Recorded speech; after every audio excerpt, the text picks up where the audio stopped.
এই যে এখন বাজে হচ্ছে 7:49 আর আমরা এখন বোলপুর স্টেশনে পৌঁছে গেছি। তো এখান থেকে হোটেলের দিকে যাব। আমরা স্টেশনের বাইরে বেরিয়ে এসেছি, তখনও দেখুন ঘড়িতে বাজে 7:51। আর স্টেশনের বাইরে বেরোতেই আপনারা প্রচুর পেয়ে যাবেন এখানে টোটো, অটো।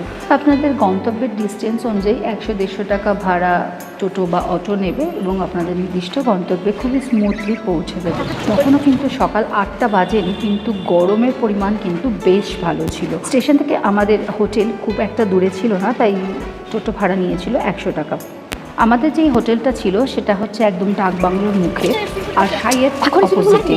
আর এখান থেকে যে বোলপুরের শান্তিনিকেতনের স্পটগুলো রয়েছে সেগুলো একদম মোটামুটি 3 কিলোমিটারের মধ্যে, আর স্টেশনও খুবই কাছে। এই হোটেলটা মেনলি নেওয়া হয়েছিল এখানে সুইমিং পুল আছে বলে, কারণ আমার মেয়ে যেখানে যাবে সেখানেই সুইমিং পুল পাগল যাকে বলে। আপনারা দেখতেই পাচ্ছেন আমরা এখনও ঢুকতেই পারলাম না, ও আগে সুইমিং পুল দেখতে চলে গেছে।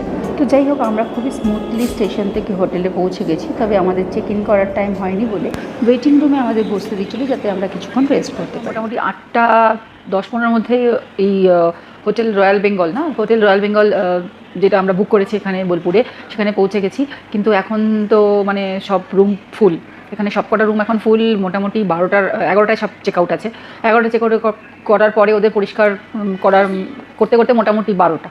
তো 12টা, 12:30 আগে রুমে ঢোকার কোনো রকম চান্স নেই।